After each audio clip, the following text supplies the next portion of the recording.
Dude, this is a nice setup, man. Thank you for saying that. It takes me so long Dude, I'm to telling you, I listen to podcasts and I watch. That's all I do at nighttime after the kids go to sleep because, you know, I'm a big gardener. So I'm outside all the time and, like, there's a lot of good podcasts out there. Yours one of them. But the concept's great, man. I'm proud of you, dude, because Thanks, man. it takes hard work and persistence, you know? People lack that shit nowadays. And Yeah. like, nobody's really dedicated to anything like that. This is probably the most dedicated thing for like 3 years and never missing. Like, that's the hard thing, right? To like consistency, man. Yeah, to be like, you know, there's some days when I'm just like, shit, like I don't That's have a how you guest, make I it in don't this have a world. guest. But that's how you make it in the podcast world, man. You got to be consistent. You got to consistently put it out there. You got to get people, you got to have content, man. Like, and your concept's cool because, I mean, your wealth of people to interview is like endless, you know, like especially for our class, and then you're getting into the teachers now. I saw like Coach Wilson and stuff. I think you did. Good for you, man. Thanks, man. Thanks. The beard looks good on you too. Thanks, man. You got the close cut. Yeah, I've been trying to. Yeah, I found this barber in up by me. Like, I used to go to Earl all the time, you know, like, and then I moved out of Ambler and just, you know, kind of steered away from everybody, man. So I found this Dominican dude in Lansdale, and he cuts my hair so good. I just like I have to go every week, you know, because I like the clean cut. So. Did you grow up in Ambler? Of course, man. I feel like so. Like, in thinking about it, it's like I remember you from, I feel, Shady Grove. Shady Grove, Mrs. Rogers. Yeah, that's all I remember from Mrs. like Rogers. From that is like, I was in Catholic school, St. Anthony's, until like 3rd grade, and then I went into Shady Grove 4th grade. I don't remember my 4th grade teacher. All I remember is Mrs. Rogers from 5th grade. Okay. You were at Shady Grove too, right? Yeah, I had Roebuck. That was my first year at Shady Grove. We came from Madison, so we were right in Ambler then too. Heather and I were in the same, I think, 3rd grade class. Caracappa. You remember Mrs. Caracappa? Her name's Charlotte Cara something. I ended up cutting this lady's grass because I have a landscape business. Yeah. And like, she mailed me a check one time, and Heather saw the name. It was Mrs. Caracappa. She was from Shady Grove. I think Shady Grove. The name sounds familiar. It's like one of those kind of rolls off the tongue. Caracappa. You were Roebuck? Roebuck in 4th grade and Roe in 5th grade. Mm-hmm. I retired her. Yeah, dude, we go back, dude. Yeah, I mean, we never were like the best of friends, but like, that's funny how we're gonna get into this because like, I was never popular. I wasn't popular back then. I wasn't popular either. So like people, I think like of our stature, you know, like, I feel like we were kind of like not forced to be friends, but like, I was never included in anything. You know what I mean? I wasn't really. Yeah. Because see, what I remember is like middle school, high school, I guess. Like, you were friends with Gene. So for me, it was like, oh, he's like friends with those guys. Like, I always looked at anyone that I didn't get along with. I always looked at them as like, they must be doing something way cooler than me. Yeah, nah, dude. Gene, yes. So Gene was someone that I connected with, and we became close friends. But like, he wasn't in like the popular crowd either, you know. Like he grew up with Eric, who was like his brother, you know. Right. And like, Eric was definitely like a popular kid, you know, but he wasn't at Wissahickon. Like, I think I forget where he went, like some private school, right, or something like that. Yeah, and he came in like the end of 8th grade. Yeah, me and Gene were friends, and then like, we weren't friends, and then we were friends, but we got shit years, man, years, and then we got really close, like all of us, like me, him, George, Eric, you know, Earl, Justin, bunch of just a little crew. We used to do Ocean City, Maryland trip every year for like 9 years straight. You know, like, those were good days, man. Like, the concept of friendship for me has changed, man. Like, I don't know what happened, man. Like, with friends. Yeah. Like, I'm at a part in my life now where I'm meeting new people. You know, like, where I'm connecting with new people. You know, as you get older, you start to like, I wish I could go back, man. Like, I wish I could go back and like take this mind that I have now and kind of like do it again, you know, like, because I was like a late bloomer. You know what I mean? Like socially, like physically. Yeah. You know, I was like the chubby kid. I was very self-conscious. You know, I feel like I didn't fit in well. You know, like I would do things out of like motivation to like be cool and like fit in somewhere versus like doing something just because I wanted to do it. Does that make sense? Yeah. Well, then, so when you were in elementary school and like preteen, what were you into? Dude, You didn't have any friends really? No, like I don't even remember.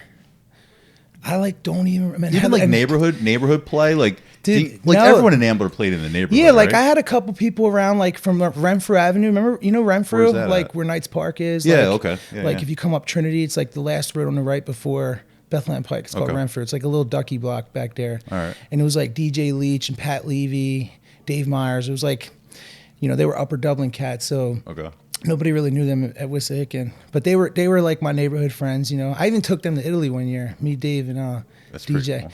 But we all grew apart, and then I like kind of started getting close with like George and like Gene and Eric, and that was kind of like my crew, you know, through high school.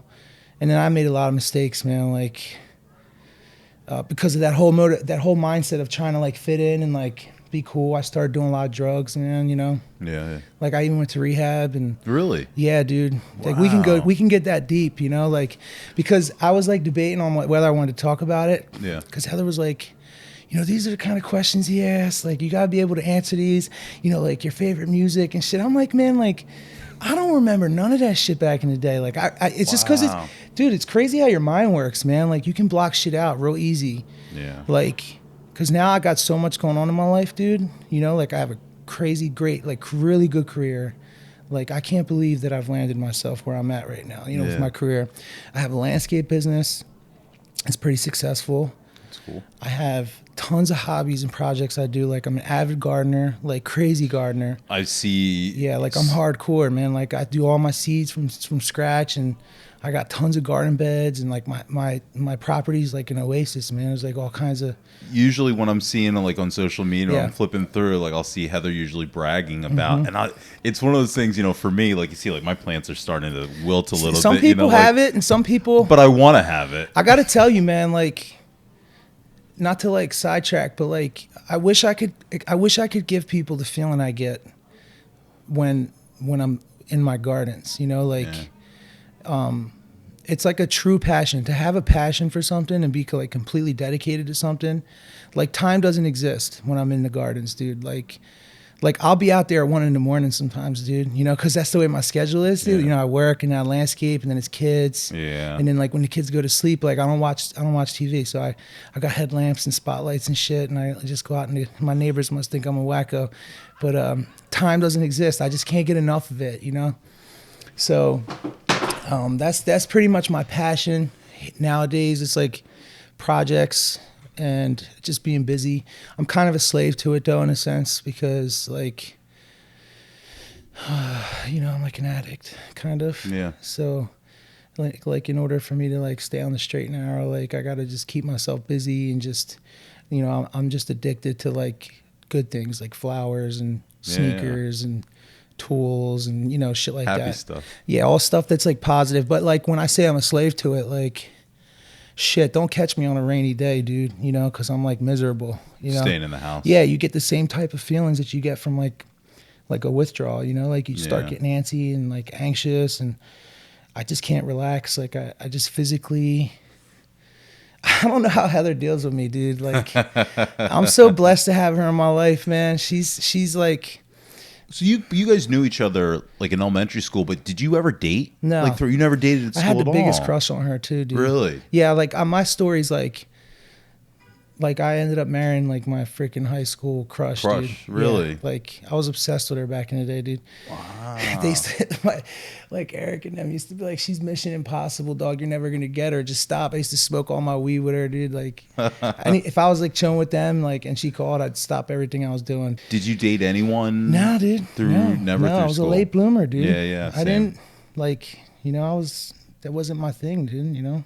So then when you were a kid then, and you had some of those friends that were like Upper Dublin guys, but what else were you doing like in your spare time after school? Or We used to ride our bikes a lot. We used to like do a lot of trail riding, you know, like me and DJ and them, like, and, you know, PlayStation and shit. Like, that's what I'm saying. Like when I say I was a late bloomer, man, like I had to pretty much like hit the bottom to like rebuild myself.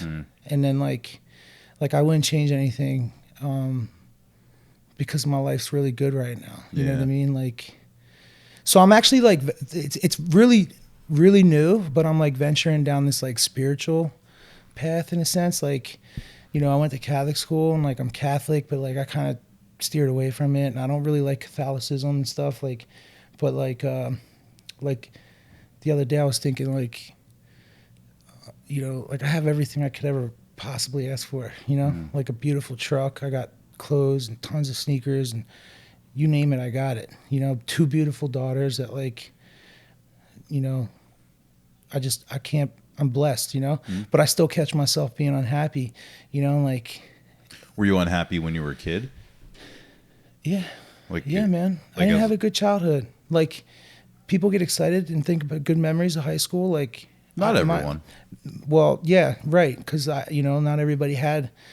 And it's like, I want to tell people, man, like in school now, like this shit don't matter, dude. You know, like, of course, like get good grades and like, you know, don't fuck up. Can we curse on here? Yeah. Okay. But like what you do now is not that serious. Like it's serious in a sense to put you in the right direction, but like you don't really like grow up until a certain point in life and you feel confident and like you learn about yourself, you know, where you gain that confidence where it's like, I am who I am. And like, I'm not gonna like do things just because I want to be cool and fit in. Like I don't try to fit in, you know what I mean? Like I'm a very direct person now. Like what I've learned is that people either like gravitate towards me, you know, and like me a lot, or they just don't like me. There's like no in between, you know? And like I have this ability to like either raise a room or like bring it down, you know? And like someone told me like that my personality would either make or break me. And my personality flourished like after the drugs, after the rehab. Like I was in a really bad place, man. Like, when did that start? I'm like 16 years now sober, you know, like, I mean, I'm not fully sober because I'll smoke a little weed on occasion and like, I don't drink much, but, you know, I'm just blessed that I had the friends that I had in my life at the time. Because like it was like, you know, like an intervention where like, and I was working at like a really good place, like in my career, you know, and I was fortunate enough to like keep my job and like go on like FMLA and like put myself away for like, you know, 45 days. But I wouldn't have did that if it wasn't for the people I had in my life at the time, you know, because they all saw what I was doing. And like, I was a very functioning drug addict, dude, you know, like Heather had no clue. That poor girl, the shit I put her through, man. Like, you know, we have our struggles now, you know, but I like remind myself that like, you know, she stuck with me through some really dark times, man, you know, where I didn't have shit, not a dollar to my name. I owed people money, stole from my own grandmother, you know, my mom, like stupid shit. Drugs will do that to you, you know, like, drugs will definitely do that to you. You know, I was like an opiate user, never like hardcore shit, never like any needles or anything like that. Yeah. But it was all because of school, like, cause it all ties into this, you know, like in high school, like Ambler's one of those towns that'll do that to you. You know what I mean? Ambler's one of those towns, like with us, like growing up in Ambler, it's like one of those towns that just sucks you in, you know, like with the people there. And like all my friends, like all those guys that I hung out with, like, you know, the George and the Jeans and the Eric, like, cause we were tight, man. Like it's sad that we don't talk as much. We really don't talk at all. George was my best man. So like, I love him to death. Like he's always he's like my better conscience, you know, like me and George are like night and day. Like I'm the loud, obnoxious one and he was like the quiet, humble one. And we like balance each other out. And he's actually the one that got me into my career. Like at Merck, he pulled me into Merck. And then that's how I got into this whole clinical supply field. Like I'm a project manager and then I just flourished in there. Okay. But like, they never went down that road. I did, you know, like they just stuck with the little weed and a little drink, and you know, we used to drink syrup and shit. We used to do all stupid shit. Oh, the scissor. This is why I was saying we used to come down to the city all the time. It was like a Thursday night Reeds, Friday night, you know, Manayunk, Saturday night Center City. Yeah. And I'm the one that just took it too far, dude. What was different? School, sure. School's I lacked the confidence to like make good decisions, you know? Like I didn't know myself at the time, so like I was trying to fit in, you know, and like be cool and like go with the flow and like and then that's when I learned that my personality is like I'm weak in a sense because I get addicted to things really easily, and like just a few bad decisions and the next thing you know I'm trapped, you know, like it's a really shitty feeling to know that like you're trapped, like you can't do anything until you get that covered for the day, you know. Was that becoming available to you in high school, or was it hell in high yeah, school? dude, hell yeah. With opiates, or does that come later? That was around, you know. It wasn't as much like in the 9th and 10th grades, but like right before senior year, and then as soon as I got into like Monco, I went to Monco for 2 years. I still finished everything though. I graduated from Monco, went to Temple, got my bachelor's.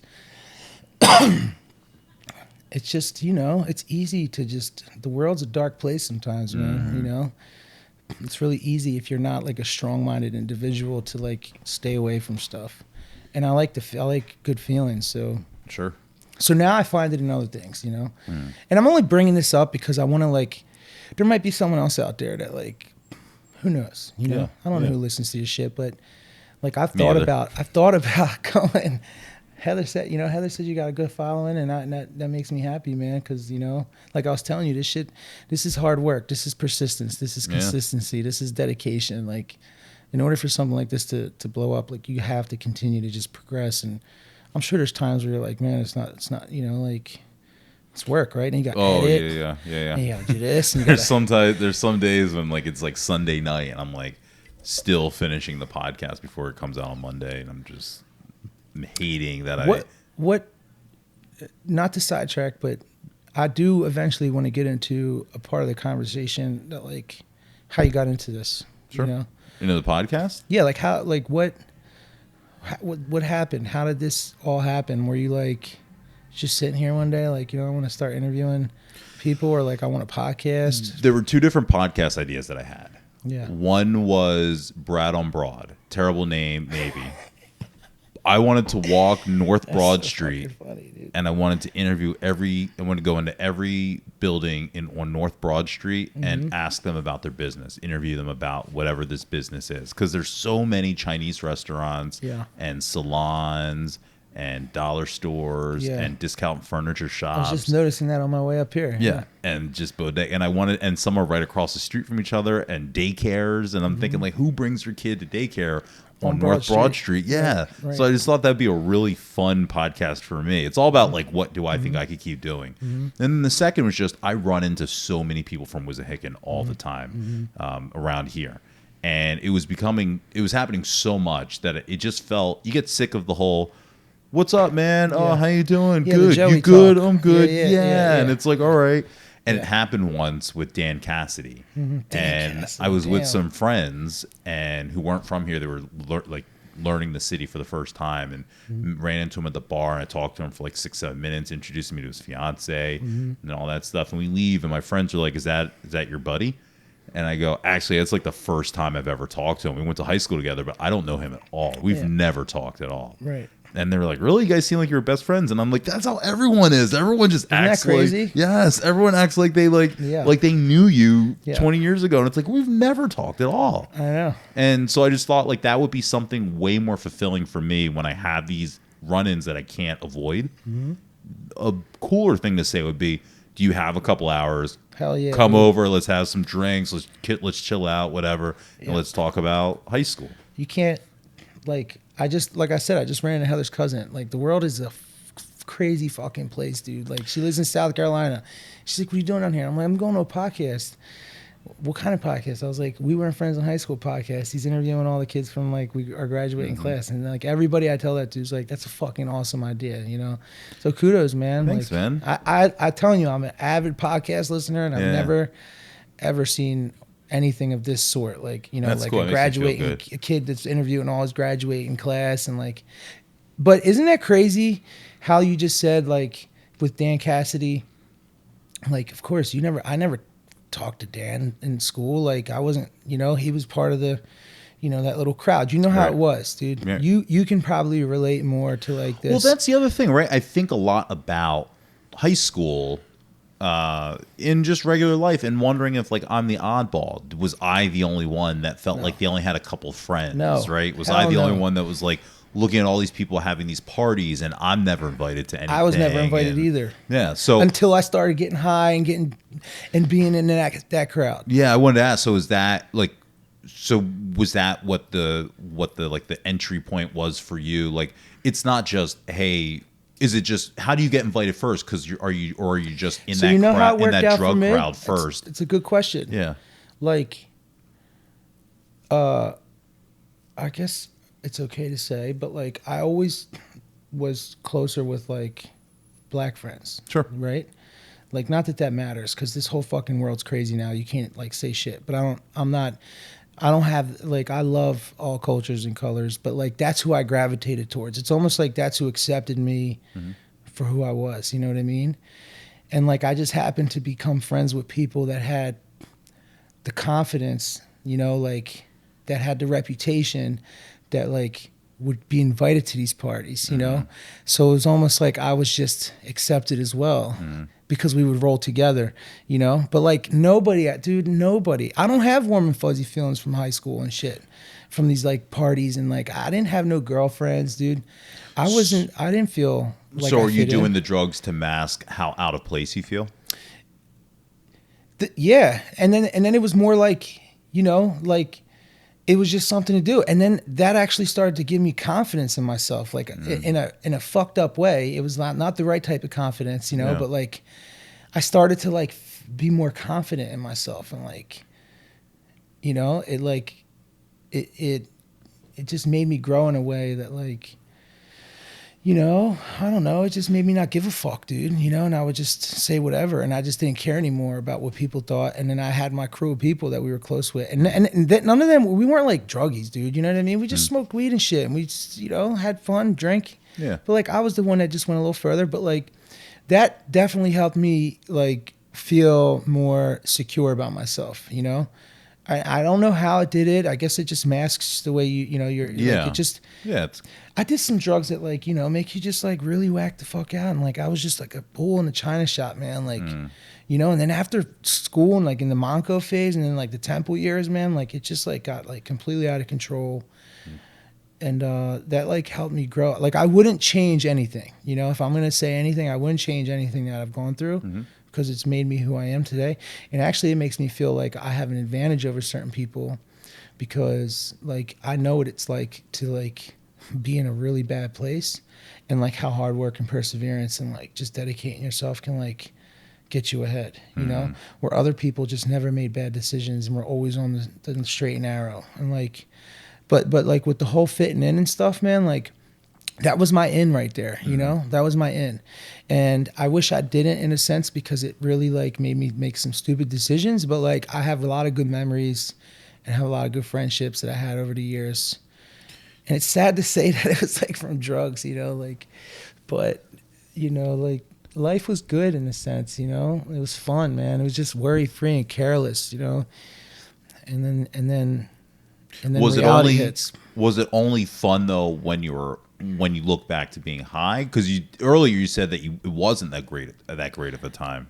Yeah, like when I sit here and think about the memories I've made over the years, you know, most of those memories were definitely like when I was like getting fucked up, and it was just like never a day where I was like sober, you know.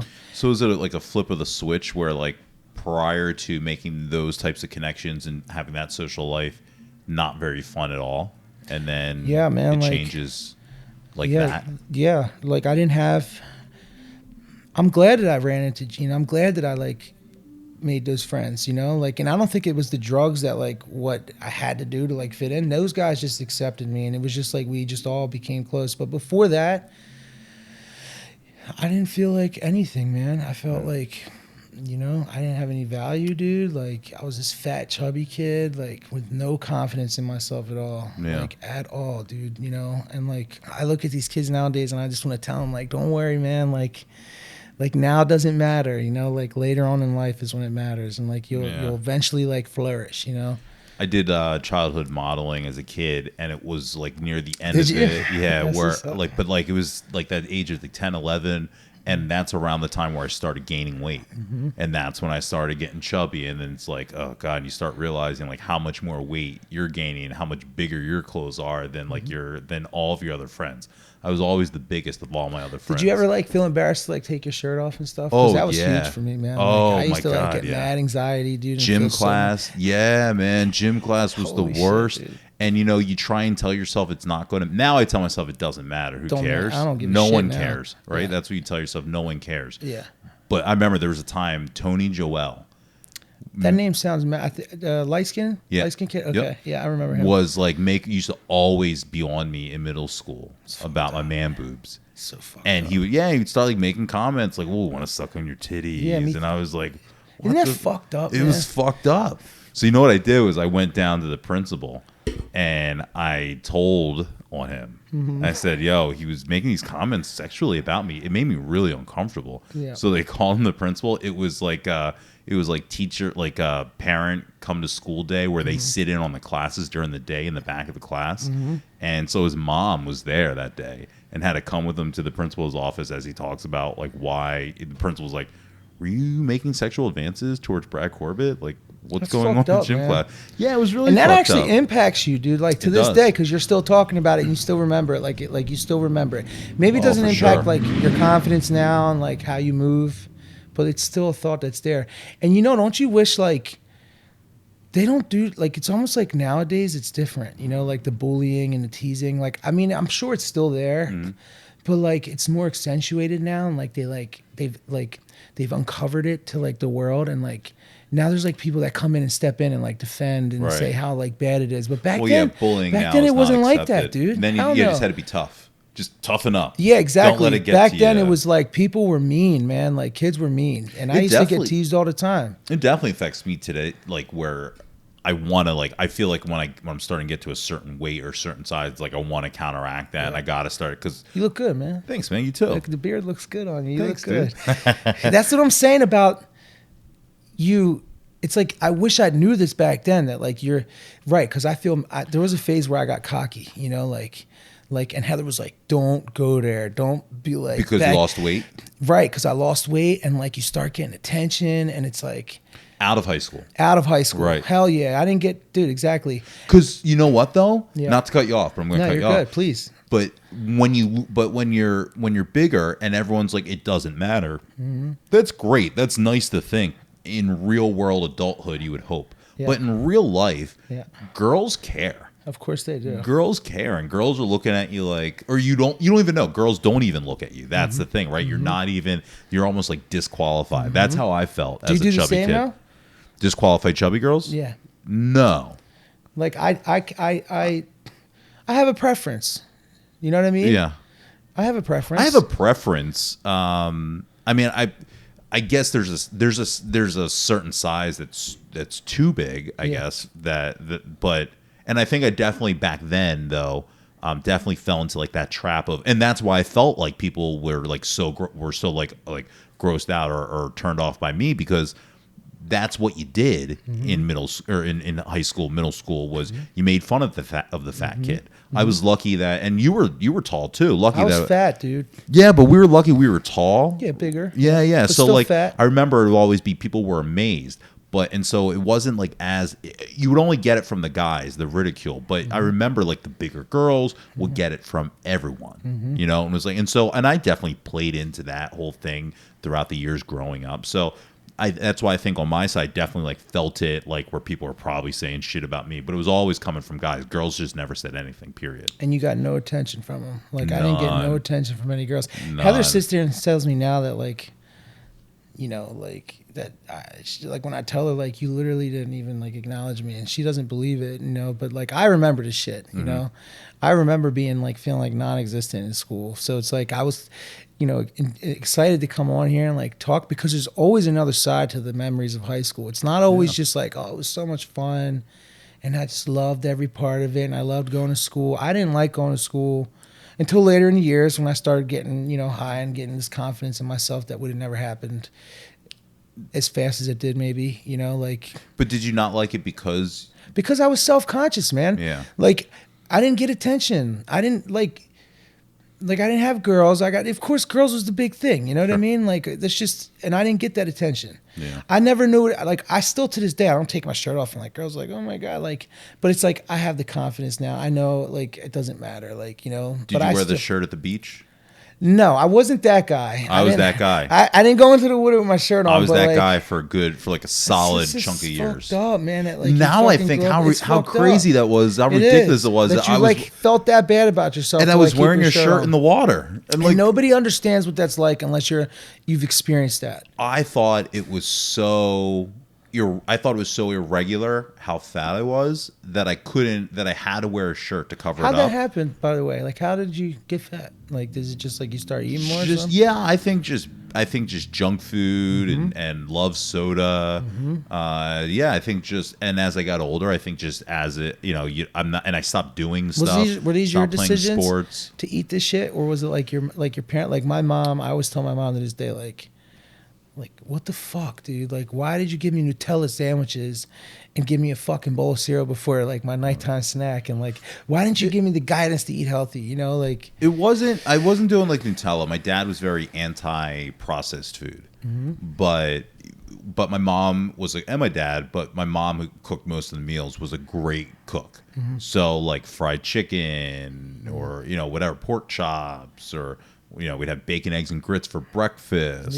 You know, whatever. Like, we didn't eat healthy meals. We had some healthy meals, but generally everything was like fried and whatever, or broiled, I guess. But yeah, we just ate well. And then there was never any, like, I never looked at, like, you know, you can't have 6 sodas because it's bad for your body or bad for your health. It was like, you can't have 6 sodas because it'll get you hyper and might give you cavities. Right? You didn't have the proper guidance, you know? Yeah, I never had any nutritional, like, guidance as far as, like, weight gain and what foods do, or, like, where I'm addicted to bread. Never had any guidance about, like, eating too much bread or anything like that. It wasn't anything it ever like clicked. And I know we used to have, like, and health used to be different for us, right? We'd have health class and we have the food pyramid, and it's like, not the same anymore. Yeah, wheats and grains were part of that whole thing. You got all this like, organic shit and like all these fad diets. I did the keto thing though. That actually that worked for that was a blessing, because I did that hardcore and I lost like 60 pounds. And now I'm just like balanced, but none of this shit existed back then, you know? And I also wasn't very physically, I hated physical activity. I hated doing sports. By the time I was like 13, 14, I was pretty much out of all sports. You didn't play like football or nothing? No, I did musicals, and that was it. Oh yeah, you used to play the French horn. Did you play the French horn? No, like actual, like the musicals. What like instrument did you play though? Weren't you in the band? No. I used to play the clarinet, dude. Oh, really? Yeah, dude. I played the clarinet. In high school? Or middle school? In middle school. Middle school? Yeah, middle school. I played the clarinet. And I was in band. And then I had to stop doing that because I started getting into football, and they used to like intertwine with each other. So you had to like choose one or the other. So did you do football at all? Middle school. In middle school? Was that your first time? Yeah, I never you didn't did do like Pop Warner? Stuff. Yeah. No. Like, you know, my mom had to do what she had to do, you know, like we didn't come from money. We never came from money. And I had a piece of shit dad. So like my mom never really, you know, she was just focused on working and like keeping food in the fridge and like making sure we were fed and like, you know, but she never Like I tell people, like I didn't do Easter egg hunts and shit like that. Like that wasn't stuff we did. Right. Like I grew up in like an Italian family until like a certain point when my parents got divorced, and then like my mom had like a really bad taste for Italian men, so like she tried to like Americanize us and stuff. And then as I got older, I started to like venture back into that Italian culture because it's a beautiful thing, and I'm proud to be it. And like I do the supersata, and I like to do my own sauce, and I just love being Italian, and it's a beautiful culture. But like my mom didn't like push me to do things like pee-wee football, and like I mean I played Pickering Field pee-wee baseball and stuff, but like you know, it just some parents I were more dedicated to that, and it's just because of the whatever opportunities they had to be able to do that type of stuff. Or maybe my mom lacked a certain confidence in herself to like be around people, and like she just wasn't like a major people person, you know. She was always like a caregiver and like just like focused on taking care of the family. But I had a really piece of shit dad who didn't do shit, literally did nothing. And like I don't sit here and pull that card at all. I don't pull the dad card, right? Because I think that's a pussy ass move for me, you know. Like, but yeah, I didn't have that. I didn't have no guidance to make decisions on like the food I chose, on like how to change a fucking tire, how to build something. I see my friends now. I have certain people I know that like have these crazy relationships with their dad, and these dads have a business, or they're like an electrician or a carpenter, or they do some sort of like investing, and they're like shedding all this knowledge on their kid. And it's like, man, like I tell them, like, you don't know how blessed you are to have that sort of guidance in your life, you know. Like I didn't have none of that, like none. Even my uncles were all like just alcoholics, junkies, like, you know, like I didn't have that man guidance in my life. And I feel like it definitely inhibited me a little bit. But then eventually I got to a point where I learned myself, and I like gained my own manhood confidence, you know. And now I'm a fucking great dad. Like I love my 2 daughters. I make other fucking dads feel like they're not doing enough, you know, because that's the type of shit I do. Like I'll fucking build something, dig a hole, I'll fucking change my tire, my oil, and then I'll rock a baby to sleep. I'll get into the diapers. Like when we had the babies, I was all into the breastfeeding thing and the sleep training thing. But it all stems from that addictive personality, and it's just how I have to be. Like I'm a type A. If I go into something, I'm going full speed ahead. I don't half-ass shit in life. I can't stand people that just do something and just half-ass it. Like it's like you got to do it the right way. And I learned everything myself, you know. And then I eventually started to network, because in life, what I've learned is that it's not what you know all the time; it's who you know. And network is key. Communication is key. So it's about like surrounding yourself with people that kind of bring value into your life, you know, like that, like you can learn and grow with, you know. And that's kind of what I focused on these past 4, 5, 6 years. Maybe when I bought my house. When I bought my house is when I really started to like realize how much I didn't know, like the lack of knowledge that I had on just like stupid shit, you know, like painting and like changing outlets or like plumbing, whatever. I never knew. You didn't go to tech school? No, I didn't do any of that shit, man. I wish I would have. If I could go back, man, I really wish. Yeah, that I would have. I wish I had that skill set. You know, I don't know. I didn't know. So when you were a kid, then in school and stuff, did you have something? I mean, I had zero hobbies. I did pogs. Okay. Like I had. I don't even remember. But then you were playing. Like, but then you were playing football, right? Did you ever? I got into the football thing. Did but you I ever wasn't think that good. like you were? So you, I was just a big oaf, man. Yeah. Then I got into lacrosse. Okay. Because like Chris McQuaid and like Eric Malhorn and all them. Yeah. Like we weren't. Eric Malhorn was a really good fucking guy, though. I ain't gonna lie. Like Eric, I remember we used to work out in the morning. Like he was one of those guys that was like super fucking popular. I was so envious of him because he was such a handsome fucking man. Yeah, and like, he was like our James Van Der Beek. Smart kid, and athlete, like him and Andy Black and like Chris McQuaid and all those guys. And like, but like they came up to me, they're like, yo, did you ever think about playing lacrosse? And I'm like, not really. They're like, well, the goal's 6x6 and you're like 6x3. You want to be a goalie? And I was like, you know what? Fuck it. I'll try it. And I was actually good at it, man. I had a pretty good lacrosse career. And then I ended up quitting because I was like, I got into that fuck you mode because I was getting high. And like in high school? Senior year, I walked off a game. I forget who the coach was. I was throwing a ball on the sideline and it like went onto the field while they were playing. He was like, run a lap. And I was like, fuck you. I ain't running shit. And I quit. And then that was like pretty much like my downfall at that point. Wow. Yeah. Like downfall in the sense of like not giving a fuck as much anymore about authority and like staying on like the You know, like I wish I would have stuck with sports a little bit more. Mm-hmm. You didn't do any sports like kind of until that point. Mm-hmm. And were you, I don't know, were you, I was afraid of contact. Me too. So yeah, that's what I was gonna ask. Like, I was a little bitch, dude. kind of going cold, right? I was gonna say, like, I'm assuming because I didn't have the fucking guidance. It's like with a father being like, "Don't be a fucking pussy, dude. Like, you're 6 foot. You know, you're a big man. Like, be strong." So is that why you sucked in football? I sucked, man. Is that why? Because you're afraid of? Because yeah, because I didn't have the heart. Like, I didn't have the heart. Because I played soccer for 1 year, right? Yeah, that's a tough sport. Yeah, and I was always like, I don't know, full or I can't remember, whatever the position is right before the goalie. It was me, and I hated it because when someone's coming, they're coming right for you, and you're the last line of defense before you get to the goalie. Mm-hmm. And I was just afraid of getting hit. So now you're doing lacrosse. Like, was there any trepidation? I've definitely got more confident into the whole contact thing. Mm-hmm. I wish I could just go back, man, and just like have this confidence that I have now, because I've become so successful, man. And I look at this fucking empire I've built, and I'm still building, you know, like, in the way I maneuver with people and the relationships I've established, like my career, dude, like, I still can't believe that I do what I do and make the amount of money I make and like see where I can go with this, you know? Yeah. And like, of course it's thanks to like George, because he pulled me into that shit. You know, I was always blue collar, like waterproofing basements. Remember Taki Clefettos? Yeah. Dude, I waterproofed. TKO. Hell yeah. TKO waterproofing. TKO's waterproofing. Dude, yo, good for him. Get out my man talk. But I used to do that shit, man, like carrying buckets out of a basement. Then I ended up becoming a foreman, so I used to run the jobs, landscaped, you know, did stupid shit. Like never got into corporate until George was like, bro, like they're fucking hiring. Like you can fake it till you make it, you know, like here, let's just update your resume. And he got me in there. And then it was off to the races from there, you know, like, and I'm at a point now, man, I was at Merck for 14 years, you know, I had a great career there.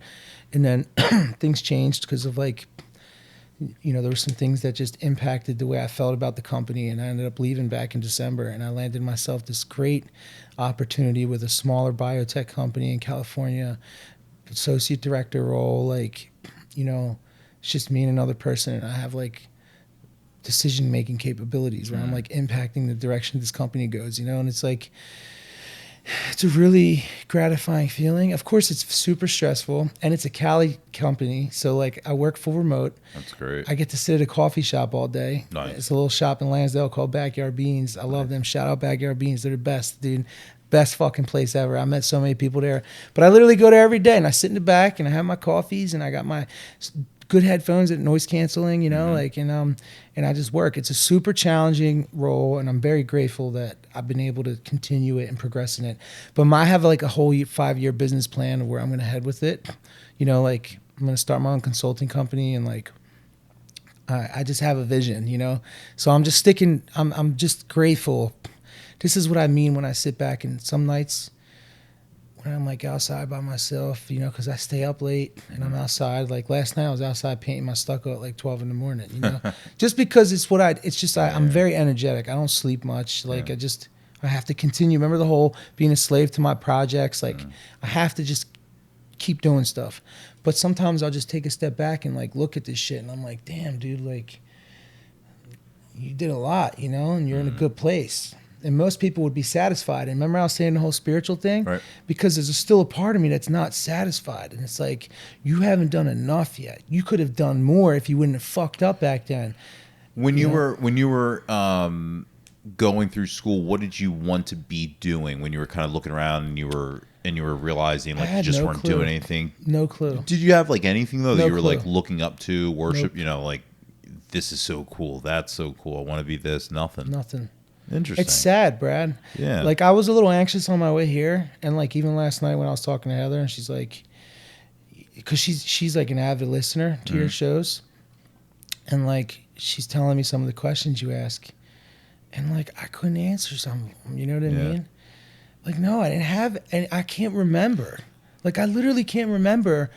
Well, did you have any like something that was just like you know, when I was a kid, I wanted to be an astronaut. Right. I like literally don't remember, Brad, and I'm sorry if this like ruins the podcast. No, because I know it's about talking about like school and shit, dude. Like, no, I don't remember. I'm just trying to spark and see like, did you know what kind of stuff you were, you know, because I think we all. I was like math, you know, but I didn't know where, dude. It was because I was like a fat, chubby, like low confidence. that distracted me from like thinking about other stuff like that. You know what I mean? Because I was always so like down on myself and feeling like shit, you know, because my weight really played a big part in my development, you know, like, because I'm still self-conscious. Like, I'm sitting here pulling my shirt out because I feel like my belly, you know what I mean? I'm trying not to do it so I don't so I don't come off. I still have tendencies, man. People don't understand. It's like, it sticks with you. Even like when you get older and you're a dad, it's like, I still want to be healthy. But yeah, that distracted me a lot growing up. And I don't really remember like having thoughts of like, oh, I want to do this or I want to do that. You know, I just wish I could sit here and tell you that I knew, and I just don't. I just ended up having a lot of luck and being blessed and getting pulled into a direction that I never even thought of. Yeah. And now I have a great career path. And like, I went to school for like business marketing, you know, business administration. Why? When you started when at I Monco? started at Monco, because I didn't know where to fucking go. I wish I could go back and do finance, you know, like. Do you know who told you business marketing? No. I did business administration because it was like administration. Yeah, it was like this dual. It was like this thing where like Monco was like the easiest college for me to get into. You know, like because I didn't have the best grades, but I wasn't an idiot. Right. And I knew that I wanted to continue pursuing school, so it was almost like 13th grade, to be honest with you. Like when I graduated high school and started Monco, I just remember being in class and being like, the only difference is that I can like get up and go to the bathroom without having to like ask, you know. But like walking through the hallways and just felt like 13th grade. A lot of same people. A lot of the same people, yep. And I'm glad. And that's kind of when me and Heather connected, man. Like, we graduated in 01. We both went to Monco. And then she went to Temple, and then I went to Temple, but I was in Ambler campus, and she was in main campus. And 2004 was when we went on our first date. We just had our like 17-year anniversary, dude. Oh, congrats, man. Yeah, isn't that crazy? Yeah. Fucking, it's crazy. That's awesome. But yeah, so I'm very blessed. And of course we've had our challenges, but the 13th grade thing, you know, I didn't know what direction to head, and I did business administration. And then I went to the dual agreement thing that you sign at Monco. Did you go to Monco too? Yep. Did you do Monco? Yep. And then you sign that dual agreement. It's almost like a guaranteed acceptance. Quarter transfer. Yeah, exactly. I wish I would have stuck with finance because that was a direct kind of what I was thinking. I wanted to do like numbers and like maybe like an accountant.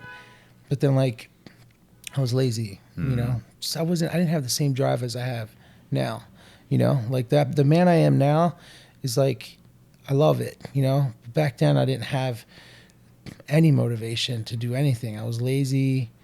I didn't exercise like that. I didn't do shit. I had no drive to do school. I think of some people from our school. I don't know names, but there was some kids in our class in high school that were like really smart. Yeah. And really good at school, and like I wasn't that. You know what I mean? Like, but you know, like, that. But some of those experiences from those people are not like, they wish that they had done a little bit more social stuff. You know, that maybe they hadn't been so plugged in on the academics, that they had lived a little bit looser. I think we all have like kind of wishes of do-overs for a life that we didn't experience. So how you feel now? To wish I had do-overs for things. How do you feel now, like with the way you, like where you are in life and stuff? I mean, I'm happy with the way I'm in life, but I think I definitely have, and I think because I reminisce probably more than the average person, right? That's why I do this podcast. But you had a certain thing about you, dude. Like, you were definitely a person who stood out. You had that's how it looks from the outside. Loud voice. Like, you were a very strong, like, you stood out. You know what I mean? Like, you didn't just blend in, dude. Like, you weren't one of those dorky kids that like was invisible, because there were kids like that were just invisible. Yeah. Like, there's probably kids in our grade that we literally don't have a clue. I'm talking to them. You know what I mean? Yeah. No, but you had a certain thing. Is that what you want all the time though? Do you want to be visible no matter what? You know, no matter what the reason, you just want the outcome to be that you're visible? It's a good question. You know, like, right? Like, now? No. You know, there were moments where there were times definitely where I wanted to be known. I wanted everyone to know me. I wanted people to hey, Brad, what's up, right? But then people know you, and it's not the hey, what's up? It's hey, fuck you. You were an asshole in class today, or you know what I mean? You get that? Oh yeah. I used to have conflicts all the time. From school or like now? In school. Okay. Yeah. Not now. No. Yeah, you were kind of. Yes. From what I remember. I think we like even had a fight or something, right? Yeah, I want to say it was. Can I vape in here? Yeah, sure. You sure? Yeah, yeah. It's just one of those nicotine vape things. Yeah, that's cool. It's because I'm like itching, man. I'm on Yeah, day 3. no, I Day support 3, you. Quitting. I support you. Thank you. Yeah. Appreciate that. I think it was Mrs. Parker, 7th You punched grade. me in class, right? Yes, yeah. Fucking asshole. And I remember thinking like, oh wow, he didn't punch me back. I don't I know was if a he pussy, punched- bro. I didn't fight. Well, You know, that my was first what fight was- was Justin Barkley. Remember Justin Barkley? God rest his soul. He was all my fights back in elementary Was school. he really? Oh yeah, because we were both like brown Do you remember that kids, fucking and kid, man? we were both brown kids, and I had something with like brown kids. I used to always get in fights with them, and God, that sucks. I known him He since passed, summer he camp. passed, I man. didn't know. I think Eric told me. Eric Fucking when died, Eric was man, talking like a about car accident. I had no idea. Yeah, that Had was no idea. years ago. But yeah, he was my first fight in the alleyway behind Park Avenue between Bannockburn and Knights and what the fuck's that road? Park Avenue. Do you remember what the fight was over? No, but I think he beat me up, to be honest with you. I was like this big fucking pussy, dude. You know, like I like sit back and think about this shit now. But I wouldn't change a thing, man. You just said that you sometimes wish that, you know, you would have maybe, like you were saying about these academic kids they were talking about, and they wish they would have been more social and stuff. Like, I don't think I would ever change anything, man. You know, like, because I'm so happy where I'm at right now in life, you know? Of course, there's a few missing pieces for me. Like, I have problems with emotions and anger, you know? Like, I'm getting much better now with kids because they've humbled me a little bit. And now I have a 3-year-old that's, like, constantly watching me and, like, you know, telling me she wants me to be happy, you know? And it's like, that fucks me up, you know? So I realize how my vibe like impacts my child, Right. you know? So like I've become more cognizant of like controlling these emotions because I'm like, I have demons, man, you know? Like I have demons and it's really hard to keep myself positive every day.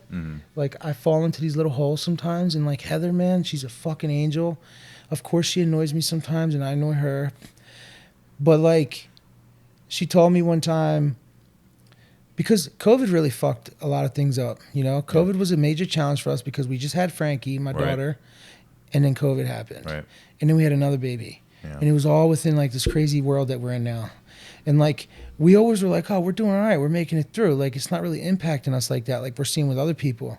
But like, one day we were like, wow, maybe it is impacting us because like, we kind of realized like we were fighting a lot and like, and it was just like really edgy, like, and then like I was like one way with parenting and she's another. Heather and I are like polar opposites, dude. Like complete opposites, like black and white. She's like this super calm, always happy, like not aggressive, very content, relaxed, likes her relaxing, doesn't need to do a million things. And then I'm like this, you know, like complete opposite. And that like flowed into parenting, you know? And then like once like we were together all those years before a kid, and I guess I never noticed the differences we had, you know? Like Heather's been the same since day one though, because I think about her in school. She's like the same. Of course she was a little different with like, she was a pothead. Everybody, I don't know, she was a pothead, dude, you know? Like she still has that same personality, but she's been the same, very consistent. And then like when we dated all those years, I didn't notice these differences between her and I. You know, like I guess I was like so infatuated with the fact that I was dating like my high school crush. You know? Like, I couldn't believe it, dude. Like, well, and that's that was the fun dream. for like the first 4 or 5 years. Like our relationship was great, and then you get in 6, 7, 8, 9. And it's like a blur. Like we were just together, and we moved in Well, that's the together. dream, right? Everyone wants to date the high school sweetheart. It's crazy, right? It's crazy. That's what everyone hopes for. And I got 2 beautiful daughters with her. Like, but the parenting thing with COVID, like I started to realize how different she was and how different I was, and we started fighting. But the reason I brought this up is because we had a long talk, like probably a couple weeks ago, because it was getting really bad, you know, like where I was like completely disconnecting from her, and like we were just kind of co-parenting for like a couple weeks, like, and that's not like us at all. We're super into each other. We're very touchy-feely, lovey-dovey, like, but like that stopped. COVID really fucked a lot of shit up, you know, like not the virus itself, but just all the shit that came from it. And it really had it a forced major, a lot of people to address, issues that were easier kind of keep going on your routine every day. You don't have to think about it now. Right, dude. We're just here looking at each other. And But the reason I brought this up is because, like, she says her day is, like, based off, like, how I am. And that, like, really, like, hit me, Like, not saying that, like, she alters her moves around, like, the way I am and, like, how I, like she has confidence in herself, of course, and she makes her own decisions, but, like, her moods are impacted by my moods, Yeah. So it's like, if she knows I'm in a bad mood, then, like, it, like, makes her feel like she's in a bad mood. So when I heard all this, because I didn't even know this, that's when I really started to realize, like, all right, you got to, like, be better at, like, controlling these emotions you have, because I'm, like, one of those people that wears emotions on the sleeve, and things trigger me, like, in a second, like. Do you have a history of that? When I talk to my mom, she's like, you've been like this your whole life. And I don't remember, like, and I guess I never paid attention to it. Yeah, because when we were talking about just, like, stuff in school, as far as, and me saying, like, I always had, do you want to be known? And it's like, I didn't want to be known because you said I was loud. It's because I had this aggression. Yeah. And anytime, if I had a conflict, I would meet it with aggression. Right? I don't remember what it was we were arguing about in English class, but I remember we stood up and I punched you and I was like, okay, brace yourself. Here we go. And then knowing that you're friends with Gene, I was like, oh shit, like, I'm really going to have to deal with it, And then, but that was like that would be me on any given day, because that's how I dealt with things was with aggression. Was it like a natural habit to be defensive on things? Like, because you were very confrontational. Because now as I sit here, I kind of remember the altercation. I don't remember the details, but when you said we stood up in class, I remember it now. Like, not detailed, but were you always like, was it a natural? Because I was like that too, just to be defensive. I always felt like people were trying to attack me.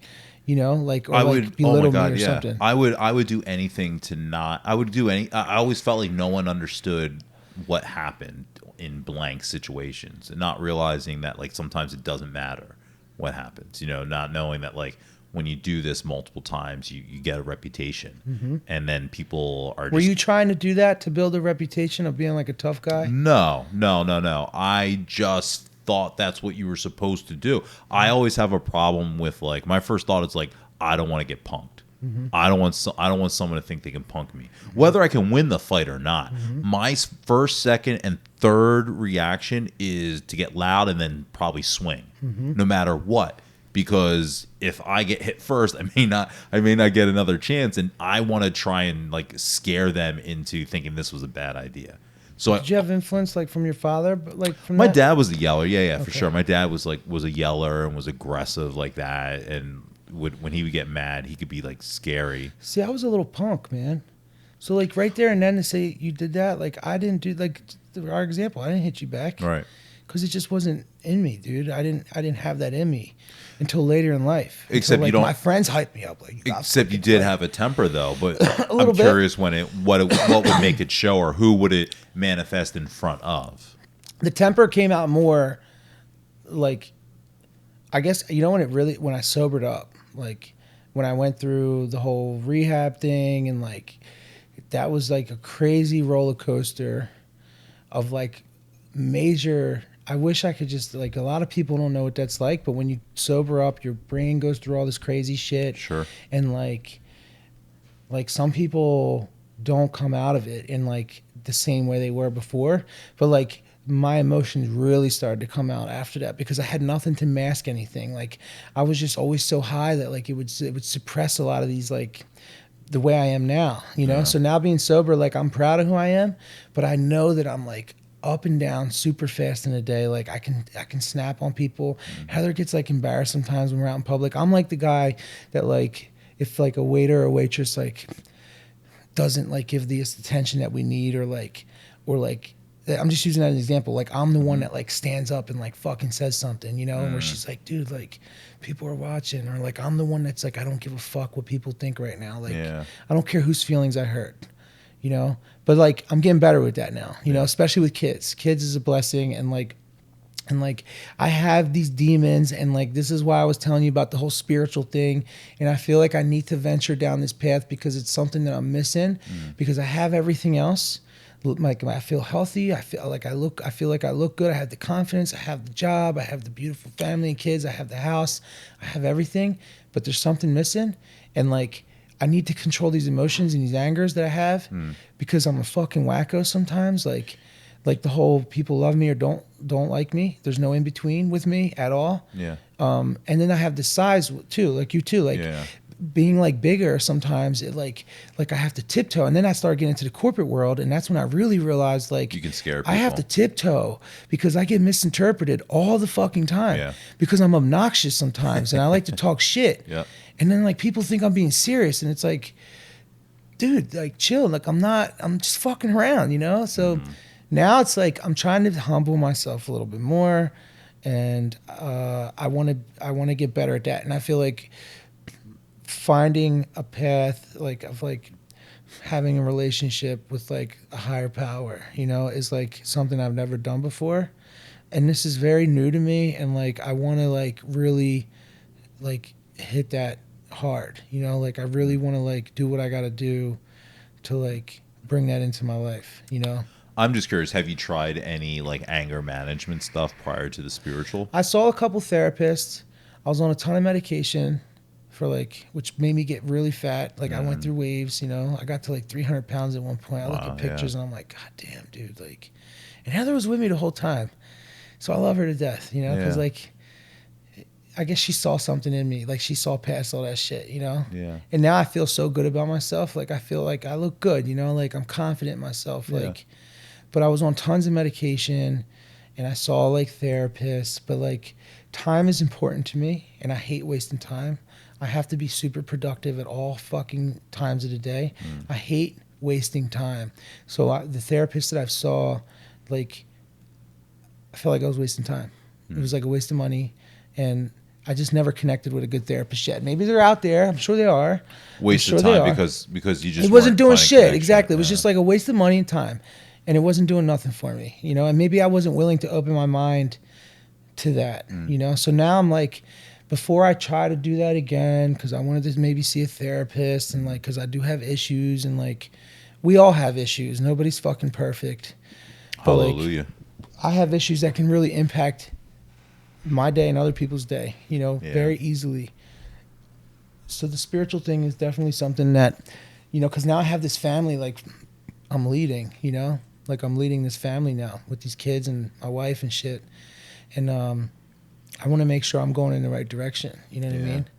Like, so you have to like, you know, I want someone to pull me in the right direction. And that's why I think this whole spiritual thing might be a good avenue for me, you know, because I actually met someone recently, and I feel like people are placed into your life for a reason. And I was so happy you reached out to me because, you know, like this was a good opportunity to like talk about things. And like, I want people to hear about shit, you know, like I want people to understand that like you can have a history like we have about the school and feeling unpopular, and then you can like become a junkie pretty much is like what I was, and like hit rock bottom, literally rock bottom, and have nothing, and then build it all back up.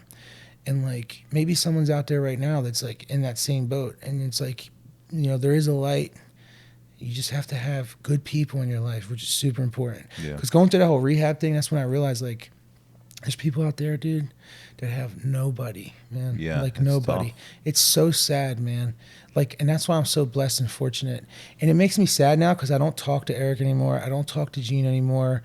I rarely talk to George. I still talk to like Justin Long, but he was like a grade above us. Like he wasn't like in our grade. Yeah, I remember Justin. I don't talk to Earl. Like I look at my wedding picture, and I had like 9 groomsmen, and like I only talked to like 3 of them, you know. But like, well, I would say this though. I think that, and I think your group is like kind of what people remember when they or think of because I think one of the things that people always say is like, man, I can't believe like so many people from Wissahickon are still all friends. And I think they look back and they see like your wedding pictures. And there's a few other groups like that where sad, man, that we where don't it's like talk 5 anymore. to 10 to 15 different people. But I think I think a lot of people think that that's not common. I think you guys are the outliers of like those groups that were still together like past your college age. it isn't common. And I was so grateful to have, and this is why it makes me so sad, right? Because I'm meeting new people. Like I was telling you, this person came into my life who's like kind of looks like me in a sense. Like he's got all these tattoos and like he has like his own business and but he's like spiritual too, you know? And it like fascinated me because it was like I would have never thought that shit. And I'm like developing a relationship with this person, but we'll never have the history, you know? Like I have with like Gene and like Eric and George. Like we're talking 2 decades, you know, of like friendships. And like that's like, you'll never have that ever again. And I'm so grateful that you brought that up, man, because yeah, we did stick together for like a lot of years, man. Like, but then like, you know, you get fucking married and you start having kids, and it's just sad how people just start to just get disconnected. And then I started to learn that like maybe I'm a little different than like them, you know, like I'm different than them, you know, like we have different views on certain things now. And it's sad because the whole COVID thing and like this whole political shit, not that like we have to talk about it, but like we're not on the same page, you know? And that's actually one of the driving factors of why I don't talk to like a couple of those guys anymore. Yeah. You know? And it's fucked up that like we let something like that come in between our 20-year friendship, you know? Like it's really sad. Well, I would say that I mean, listen, I've got my own laundry list of people that I don't talk to anymore from my life, that, you know, through all walks of my life, that I've just kind of like stopped talking to. But I would say that, you know, I don't think that you have to take everyone through your life with you anymore. I think maybe I used to, but I think over the last like 5 years or so, you know, I think because you get Facebook and you get Instagram and you follow all these people and it's like, oh, this is my friend from this and my friend from that. And then after a while, those connections on social media become your only actual connection to them. Right? It's really hard to stay. Did you ever notice you'll be friends with someone on Facebook and then walk right past them in real life? Has that ever happened to you? No, not that. That's when I realized like this whole social media shit has literally like changed the world. Yeah. But like I'm literally and I went through a major cleansing on like that and like blocked all these people, and I almost want to disconnect completely, but I use it for business and I use it for networking, and I use the marketplace, and I always find like I'm like a treasure hunter. I like to like find like things. But I'm like friends with people in there, and then like I'll see it's happened to me a handful of times where I was friends with someone on Facebook and we walk right past each other in real life. Like that fucked me up a little bit, where it's like, man, like you just said, but you eventually end up with just friends on these platforms. Yeah, but that's where I say, like, you know, you got to take a little bit less, take them with a little bit less salt, or just realize that, you know, you have, just because you're not friends now doesn't mean you weren't friends there and you don't have that history and that's what you did then, right? I've got a lot of friends that I was friends with from like 4 to 8 years, and now I don't talk to them at all anymore. And it's like, well, you can't. How did you just say it? You can't keep things the same. How did you just say it? You realize that like you don't have to. You don't have to take all. Yeah, you don't have to bring all your friends with you through every aspect of your life. Things change, especially when a lot of that is the strength of it is based on where you live. Right, you can't expect to always live in the same place all the time, and it's not like we're 13 learning how to build relationships, and the social time is very important. It's like we're grown now. We got to learn how to like make other friends, do other social things, meet new people, get new experiences. You're very personable, man. You know, like yeah, but that's, you know, I'm doing the show and I talk to people like that, and it helps that like people know who I am when I'm talking to them. Have you stayed in touch with any of the people you've been interviewing? Yeah, I still talk to people. Because I can literally sit here and be like, I can picture myself texting you and being like, yo, we're heading down the city. We want to come to the market. Let's link up. Yeah, definitely. Yeah, that's the type of stuff that, you know, I still talk to people, and some people. So it's a great example, right? Some people, I'll do the podcast, and for the next like 4 months, 6 months, 8 months, a year, we'll talk all the time. We'll be really, really close. And then, like, you know, things happen in life and you don't have anything new to talk about, or you're just really stressed. It's something that you don't maybe feel comfortable sharing with someone, and maybe go a month or 2 months, and then you hit them up again and you talk to them again. And then, but then like sometimes, like some people, you don't talk to them at all. And if I have your number, I'm big on like texting happy birthday. If I see it's your birthday on Facebook, me too. I don't do the happy birthday Facebook wall post. I text him like, hey dude, happy birthday, right? Oh yeah, dude. Just hit Brian Cho up yesterday to say happy birthday. Damn, I haven't heard that name in so long. Right? So, but like, we don't talk on Facebook, right? We're Facebook friends, but we don't talk on Facebook. But I've got your number, and it's like a connection now, right? We do the podcast, we have a connection. Bro. Yeah, it goes a long way. The point I was trying to make though is that there's nothing wrong with just because you're not friends with them anymore. There's nothing wrong with still owning those memories. Yeah. Right. So even if you're not, really even if you're not friendly with those people from high school anymore, yeah, there's nothing wrong with still speaking fondly of all those times in high school, with still owning, right? Those are your memories. I've got friends from college that I've had horrible fallouts with post college, and it almost seems weird to talk about them because I don't ever talk, because I'm not friends with them anymore, and everyone knows what happened between us, right? But then that just like erases a part of your life that you lived that meant a lot to you. Oh yeah, sure. I used to hang out with so and so, and we used to do this, this, and the other. Really, and those are my stories. You know what I mean? And so like those, just because for whatever reason, just because you're not friends with them anymore, doesn't mean that you didn't do those, that you guys didn't all do those things, right? It doesn't have to be but we're not friends anymore. So eek. Yeah, I really appreciate you saying this, man. Yeah. Because this has been really rough for me these past 2 years. Because I felt like I have no friends anymore, you know, and like I had a crazy crew. Like I was always the one getting everybody together, and like we always used to have get-togethers at the house, and there was always like I was like the one that got everybody together. Like me and Heather were like that couple that like always had a million friends, and like we always got everybody together. And now like it doesn't happen anymore, and like I was super sad about it. And that's normal. I don't like, you know, I appreciate you saying this shit, man, because you're absolutely right. You know, I have so many memories with those guys. And like, you know, maybe there'll be a time where, you know, I reach out, or who knows. But you're right. Like I still have those memories, and it is part of me, you know, and it is how I've developed, and it's part of my past. Yeah. It's like a book, you know, like it's like you turn that page and like, yeah, it's in the past and shit, and like, but it's there still. You know what I mean? It's in that book. Yeah, like it's still there, and you can always go back to that page and like. Right, you don't rip the page out of the book. I read that already and get rid of it. Hated how that page ended. I'm just going to tear the whole thing out. But the 3/4 of it was good.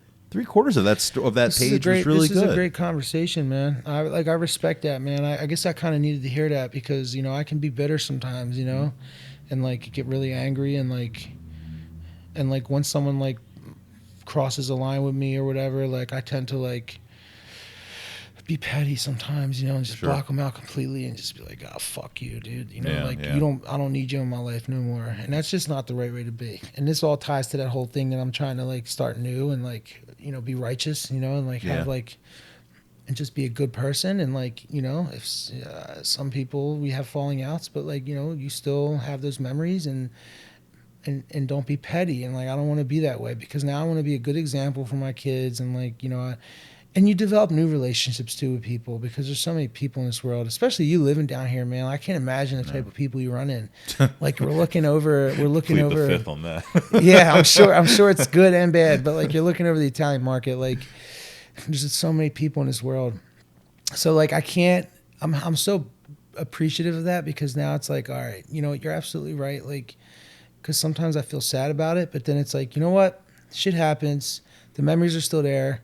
But you're moving forward, and you can create new memories with new people, and that's it. And you just move on. Yeah, you know? There's no point on dwelling on shit and being resentful and tearing that page out and throwing it the fuck away, like you said. It's like keep those memories. You ever work a job where you had a whole bunch of experience, but man, at the end of the day, you fucking left that job just being so glad you were gone. Mm-hmm. You don't not put it on your resume. That job was a part of your experience, and here's what I learned from that job. That's a great example. It's a really good example. Yeah. I think a lot of, you know, listen, especially moving down here, right? It was like, everyone come to my place. Let's have parties. And I was 30 when I moved down here, maybe 31. So it was like, we were all still kind of young. All my friends didn't have multiple kids at that point. So it was like, come on down. And then it started becoming like lesser and lesser. And by the time I was like 36, 37, it was starting to get kind of hard to get people to like want to come down here to watch WrestleMania or, or to do whatever, to have all night drinking parties. You and still watch WWE? a little bit, but nothing more of the older stuff, not the current stuff. And it's like, okay, well, here are my two options. I can, or maybe even three. I can just forget about all these people. I can have a problem and get mad that no one wants to come hang out with me. Or I can just do something else. If hanging out with those people isn't working anymore for those people, I can't make myself miserable because I can't do the same thing that I'm so used to doing all the time, right? I got to get a new hobby. I got to start doing something else. I got to take up photography. I got to start a podcast. You're in a good headspace, man. I can just hear the way you're talking. Like, no, you know what though? But you present it very well, man. Thank you.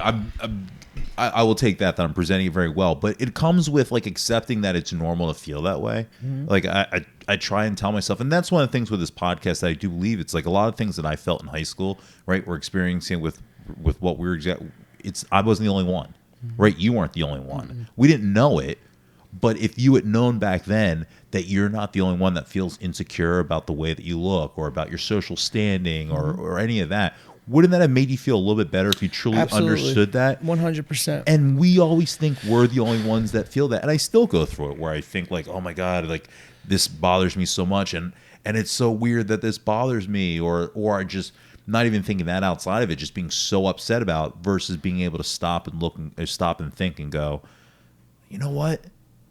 It's okay that this bothers me. It's okay to be nervous. A lot of people would be nervous in this situation, or I'm sure there's a few people who are nervous in this situation and they make it through it.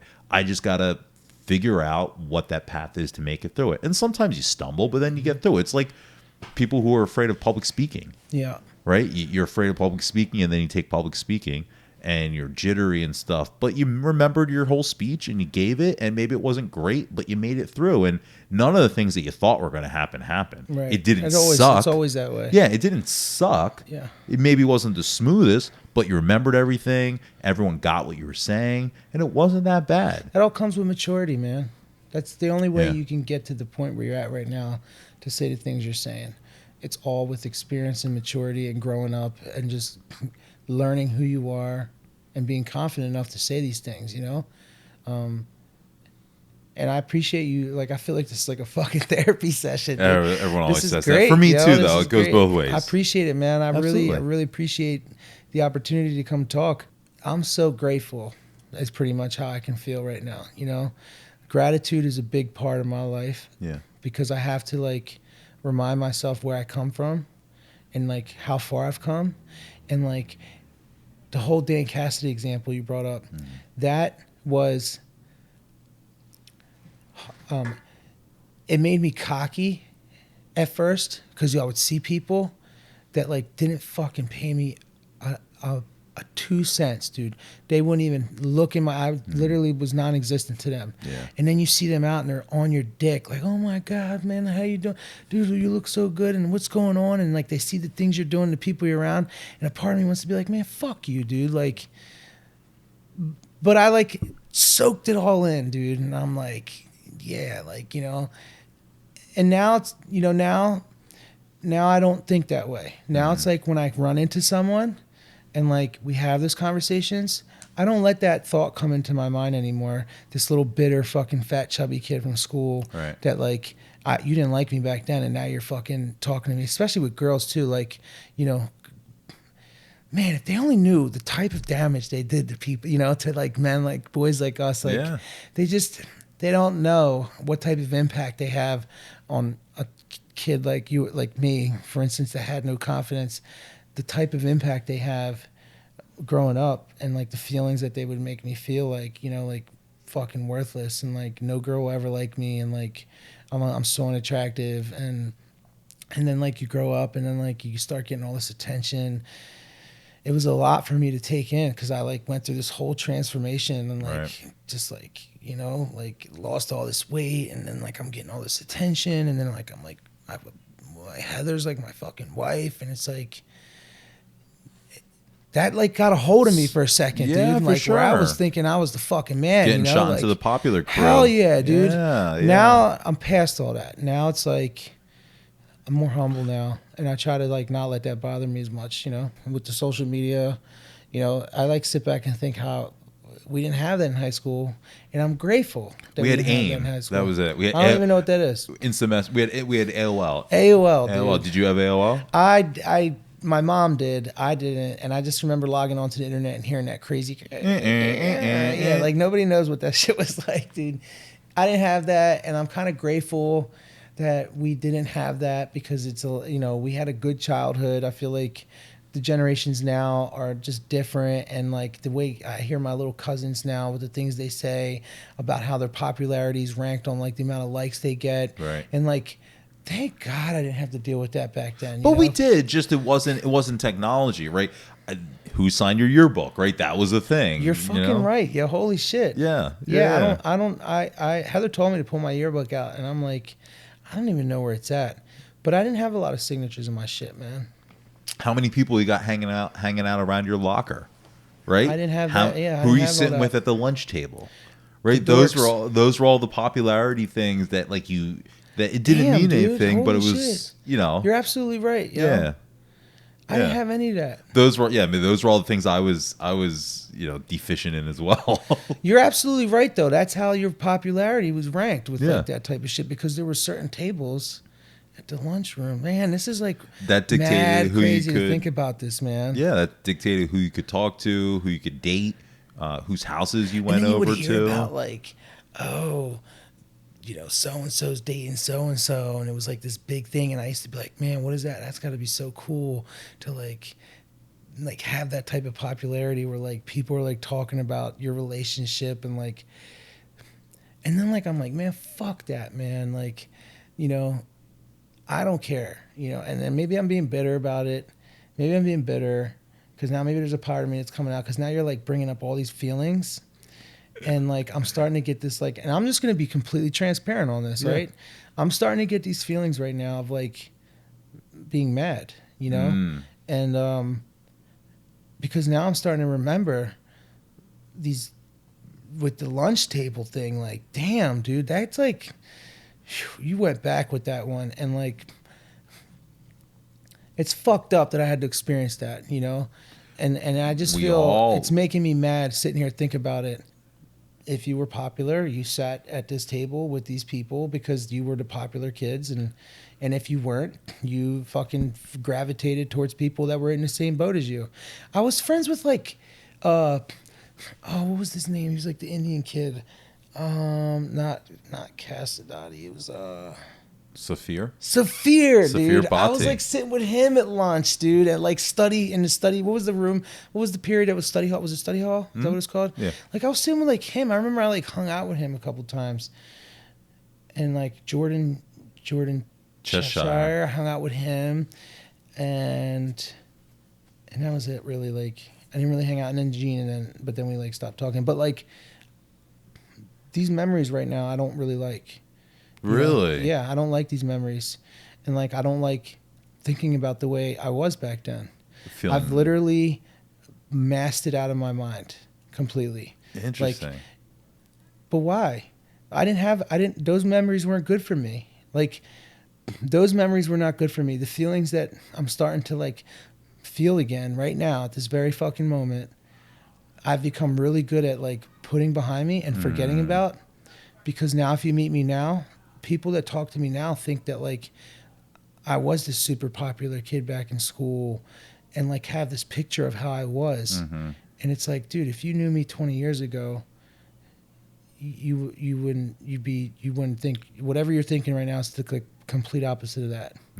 You know what I mean? Well, that's all. I mean, that's how my listen. I no, but there's people that know that for you maybe, yeah, like. That's how you're about to say. That's how mine was. But like, there's people that were popular back then, and like, stayed popular, and had all these friends growing up, and then like, you know, and I don't know what people are doing now, but all I'm saying is that like, when we're sitting here talking about this shit, and you just started talking about like, we talked about how social media, and I said I'm glad that we didn't have that, and you said well we had other things like lunch table and like locker room, like at your locker and yearbook stuff, that would give me, because now I'm sitting here thinking about yearbooks, and it would make me anxious, dude. And I remember feeling nervous, like, who's gonna sign my yearbook?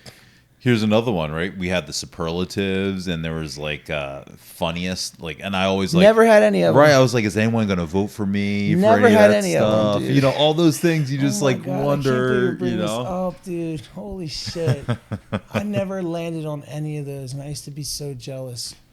And I don't want to feel this, so I don't want to think about this stuff. Like, I don't want to have these, but I do, and this is good to talk about because maybe this is something that I've been bottling up and just suppressing, you know. Because now I have so much in my life going on that, like, that means nothing to me anymore. Like, I'm so distracted and I have so much to keep me going. Yeah. But, like, this is really actually therapeutic. Well, similar bring to these types of feelings and thoughts up. Similar to like the friends thing, you know, not being friends with people from high school anymore. It's like similarly, it's like it is what it is. No one's going to judge you as a grown up because of what happened, because of who you were friends with in high school, or who you weren't friends with in high school, or that you didn't have anyone to sit with at lunch. Like, no one cares now about you then. I have to disagree with that. Really? Now, maybe now, like now. But like there was a small phase for me, like after high school into college, where I started to become more confident, and I would run into people that would be like, that didn't understand who they were looking at, because all they remembered was how I was in school. Kid. And like, I've gotten to a bunch of altercations like that through like Monco, like through those years, and then into Temple, where I had to like be super aggressive and like not fight people, but like become very defensive. Like, don't judge me because of, like, fuck you, dude. You know what I mean? Like, that's the type of like altercations I would have, because they would have this picture of me and they would be so shocked to see me like how I was in that present moment. And then all they're remembering is how I was this fucking dork and loser in school, and I had a phase like that. When you say they remember you as that, do you mean as in they're getting confrontational with you? No, like their thoughts and memories of me was like being like the chubby, dorky kid. And maybe that's how I thought they thought of me. That's what I mean. Are they doing something to you? But the things they said at that moment, it was like, I'm not the same person I was back then, So don't test me right now. Like, and I would become super defensive. And now I phased out to a point where it's like, just like you said, that doesn't bother me. And now people are kind of beyond that. And now we're at a point in life where nobody's thinking about that, especially if you run into someone from high school. And if you are the type of person that thinks like that or then treats me like that, you're a piece of shit. And as a grown-up, I don't have to ever talk to you again. That's the other thing, right? It's really hard to go through those things in high school, and you have to go to school every day. Yeah. You can't ignore it. You can't avoid it. True. Right? You're stuck. As a grown-up, I don't have to talk to you ever again. Oh, you want to be a dick to me? Yeah. But just because you have my phone number, you think I have to... Guess what? I don't have to answer. True. I don't have to ever answer. Did you get nervous to ever go to school? All the time. Me too. All the time. There was a myriad of issues of why I used to get... I remember, though, I used to go to the bathroom every day. First period, I had Japanese class, and I was terrible. And I was so embarrassed. It was in 9th grade. I was so embarrassed. Every day I'd have to go to the bathroom in the middle of class because it would, like, ruin my stomach. Really? I would get, like, the worst anxiety over it. Just from going to class? From that, of like embarrassed. Or was it because of the Japanese class? It was the Japanese class, and I sucked at it, and the anxiety of like everyone. I don't know what they're saying. Everyone else knows what's going on. Do that now? Japanese? Yeah. In like schools? Yeah. Foreign language? Yeah, they still do that now. Yeah. Okay. Because I feel like there's a lot of people that everybody should be able to speak more than one language. I'm fortunate. I speak Spanish and Italian, but not as much as I should. I can hold conversations, but the whole nervous feeling, it wasn't because of that. It was more because of like I didn't want to get like teased and like I didn't want to feel self-conscious. I used to get out of getting done school and like going home and getting in my little comfort bubble and like. I used to push the limits on excused absences from gym class. I come up with a reason, so fucked up, man. Headache, whatever, so I wouldn't have to go in the locker room and change. I didn't even finish the mile. Remember you used to run the mile? That used to give me anxiety, dude. So what I used to do was I would lie. You had to run the lap 4 times. You had to run 4 laps for the mile. I would So lie brutal. and I would say I've done 4 and I'd only done 3. And even then I'm getting like 11 minutes. Yeah, I was like 12, 11 13, minutes, yeah. 14. It was embarrassing. And I just couldn't run. I Me couldn't neither. do it. My stomach would cramp We're on up the and all same that boat, shit. dude. And yeah, and I couldn't do I it. literally didn't finish it. And I would be like, I got Pull-ups. 4. What was that called when they used Presidential. to do that? No, they used to do like the fat. They used to test. Oh my God, dude! Me and my girlfriend talk about this all the time. I would fucking anxious for that day. My girlfriend, I would just sit ups and push ups. The presidential challenge. It was like the president. Is that what it was called? It was like the president's. Damn, they like, probably don't do that now. and they the can't. There's you no get way. I think they might, and you get a. I don't know if they do the body index anymore. My shit was like 60-something%. I just Yeah, remember. it's like, horrible. For people that don't know what we're talking about, they used to take The little pincher. This The little fat pincher. pincher. It's a some sort of a medical measuring thing, and they would test pinch. your body fat content. Yeah, they would, body fat content. yes, and they would pinch So the back. fucked up, They would pinch the fat on the back of your arm. Wasn't that so fucked up? With like a giant tweezer, Yeah. essentially, and they would go, "You got this much fat on you," and then they lift up your shirt and they pinch your God, love it was so handles and your embarrassing, back, and dude. they'd be like, "You got this much fat on you," Even and in the yeah, locker room, like showering and like. see you because I you didn't did do none of that football. shit. Yeah, the locker room, like I You go home and shower. go home and shower. Yeah, You're giving me an opportunity to like have these feelings again, you know, and like Mm-hmm. think about things that I would have never, ever, ever, ever thought about if I didn't come on here and like talk to you about it, you know. and to get some new perspective on it, Pretty much, dude. you know, to maybe not think about it as angry, right? Like. And so negative, yeah. And it's not perfect. I think about stuff still, and I think like, I was fucked up, or man, what a missed opportunity, or Do whatever. you still think about stuff like from like back then? 100%. Why? 100%. Why, man? I Look think- at like where you're at now. Like, fuck that, dude. I think with everything in life, I do that. In general, I'm a grass is greener type of guy. Grass does is that greener. mean? What do Grass you is mean? greener syndrome. No matter what's going on, I can't help but look over there and think, Why do you do that? Why do you do that? I think it's a human thing. I'm trying to train myself to not feel that way. Were you like that? Were you like this? Were you like that in school, or did you not even have the opportunity to even think like that because you were just so distracted by like feeling self-conscious and fat and like being teased and being aggressive and defensive? Do you remember feeling like the way you just said right now?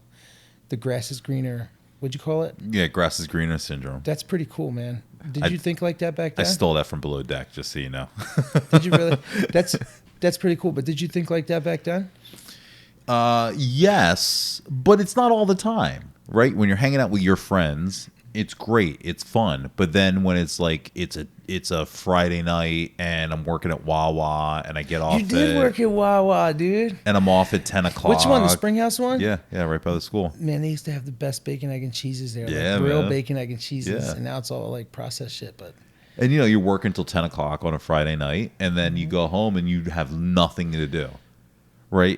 you weren't alone, my friend. Yeah, but then like life's not that's when you start thinking about, man, I wish I had a party to go to. I wish I had. Did you have girlfriends in school? No, never dated. Me neither. Never dated. You Never. know, Heather was like the first. It's kind of embarrassing to say, but because like I'm not to come off cocky, but like now when I meet people, they think I'm like this like, like. Oh, Casanova. you must get all these girls and it's like, no, dude, like literally I've like been with one girl like my whole life. Like Heather's like the only girl like I've pretty much ever been with. Like before Heather there was one other girl from like Monco, but like I didn't have girlfriends. Yeah, me either. Yeah, I would look at all the pretty get girls nervous, in school, man. and I would be like, I only knew I was not like all I knew how to do was like make fun of girls and like Yeah, be the funny. teasy shit, Yeah, Same. and The like silly, make jokes and the silly, make a joke and just never, and it was never anything after that. It was always just like, yeah, you're just a friend. right, exactly. I tell Heather to this day, dude, I was mad persistent with her. Like I made my mind up that this was the girl that I used to walk by her house, like, because she lived on Tennis Avenue, and I lived what the fuck road is that right there? Not Rosemary. Madison. She lived on Madison, and I lived on Orange. So I would like I would like get all dressed up, and like ride my bike by or whatever, or like walk by, because I was just like infatuated with her. But she shot me down twice, dude. Like, this was in college years, Temple years. Like, where I like finally started to gain confidence in myself because I had that one girl from before, and like I was like, you know, just I had my friends and like my boys would always hype me up, you know, like they were like a big part of my life, you know. And she literally told me to stop trying twice. And like I always tell her to this day, I'm like, you know what? We wouldn't be here if it wasn't for me, you know, being persistent with you, because I knew deep down inside, like I was gonna get you, you know. And then it ended up working out. But what did it on the third try? You know, she told me this the other day. I was just like a really sweet, like nice, like caring, just open doors, and like just I wanted her to be like, I would just fucking praise her. Dude, there'd be nights where like when we first started dating and we started sleeping together and shit, I would like look at her and be like, I can't believe like I'm fucking, you know, this is like my, like I can't believe this it's your happened, crush, you know? your lifelong crush. And I really don't know what happened for that, you know, because we grew up in school together. Yeah. And I was literally infatuated with her. Like, you remember Heather back in the day, dude. She was like the little popular chick, and like with Chrissy Benedict. Yeah, Fran, I don't know if you know girls. this. My mom was obsessed with Heather. So Really? Heather and I used to get picked up from school every day. So I hated taking the bus because I used to get teased on the bus. So I never took the bus in middle school. And my mom used to pick me up from work. My mom worked down the street from school, and she would take a break, come get me, and drive me home, and then go back to work every single day. And Heather's sister Jackie used to pick her up. She was in the high school then, so she used to come and pick Heather up every day after school. So we would always wait in the little lobby in the middle school, right by the little the drive-by there. And so I'd always be with Heather, and my mom would always be like, "Who is this girl that you're always hanging out with?" She was a sweet one. And right, like we talked about, like girls didn't look at me like that. I was the funny kid. I didn't, and I always be like, "Stop, mom, stop." And my mom would be like, "Ooh, this girl likes you. I'm telling you, this girl." I'm like, and I'm thinking like, "No girl likes me, mom. No girl likes me." So for years, my mom would just be like, Heather was like the girl that she knew that I was like friends with, and she would be like, "Ooh, Heather, my daughter-in-law." Are you serious? Like to this day, that's like how hilarious. she like as like her future daughter-in-law. That's like, and it's like years ago I had to tell. I was like, That is "Mom, so that's all funny, over dude. now. Like that ain't happening." I lucked out with her, man. I So lucked out with her. Yeah, I was gonna say, but like She was a good girl. you I know, lucked out with her. when you talk about like with girls back in high school and stuff and those experiences, and then looking back and wishing that you had it different. Yeah, like I'd always If you just see people didn't, kissing and like. but if you didn't have that, like when you talk about how you treat Heather, right, and opening doors and all that It stuff, might have been different. You might have been cocky. You might have been like, "Oh, I've been And dating then I all got these into other that, girls." and I feel bad for her because she went through a whole wave with me, like where it was like the first 4 or 5 years. I was like, "You're my fucking, like, I can't believe this. Like, I'll do anything for you." And And then you like start I got, feeling yourself, and then I got and- cocky, dude. And then I started getting attention from other girls. Right, and you then, start like, thinking this girl likes me. Probably other girls are going to like Yeah, me, and dude, and yes. and had you had that in high school, yeah, it might have been a different outcome. Absolutely, and that was definitely great way to put it, bro. Like, that's great way to definitely fucking like put I've it. got that, and again, grass is greener syndrome, right? Yeah. Oh, this is great. This has been great for 4 or 5 years, Mm-hmm. but what else is out there? There might be something else out there that's, you know, I met, and it took me a long time to get over that whole. Just because you know somebody else, or just because you meet someone else, doesn't mean that person likes you. True. Right, and True. and that took a long time for me to like get past, because I think I was trying to make up from high school of like, oh, I didn't get to date this girl, I didn't get to date this girl, and this girl never paid me any attention. So anytime you there's a type or whatever of a girl that pays you attention, it's a little You bit would of, automatically think like, "Oh, she likes me." she might like me, she might I like can't me. believe you're saying this shit. I hope Heather listens to this because she needs to realize like the shit like you and I went through of like the transformation. Because there was a point, because I feel fat now, I feel chubby now, but even before this, like I was at a good weight and like I felt really attractive and like super cocky, and I got mad attention, you know. But I never capitalized on any of that. I was never into the cheating thing. Right. It just Yeah. my heart, like my mind, like I could never. I mean, like, you know, you fuck up every now and again just on some like stupid shit, like just trying to be cool. But I never went the full fucking way of like being unfaithful. And I hope she hears this so she knows like the challenge that is with someone like her So we talk about this because she had a different experience than me growing up. She grew up in school being attractive, having dudes like her, kissing this dude and kissing that dude and going to the prom and going here and dating him and dating that. Even though Heather was a really good girl, though, like she was a really good girl. Right. Like, but with my coming up, I didn't have. Nobody knows what that feels like to be completely looked past, to like getting crazy amount of attention. Like it's overwhelming, dude. And I feel like I handled it well.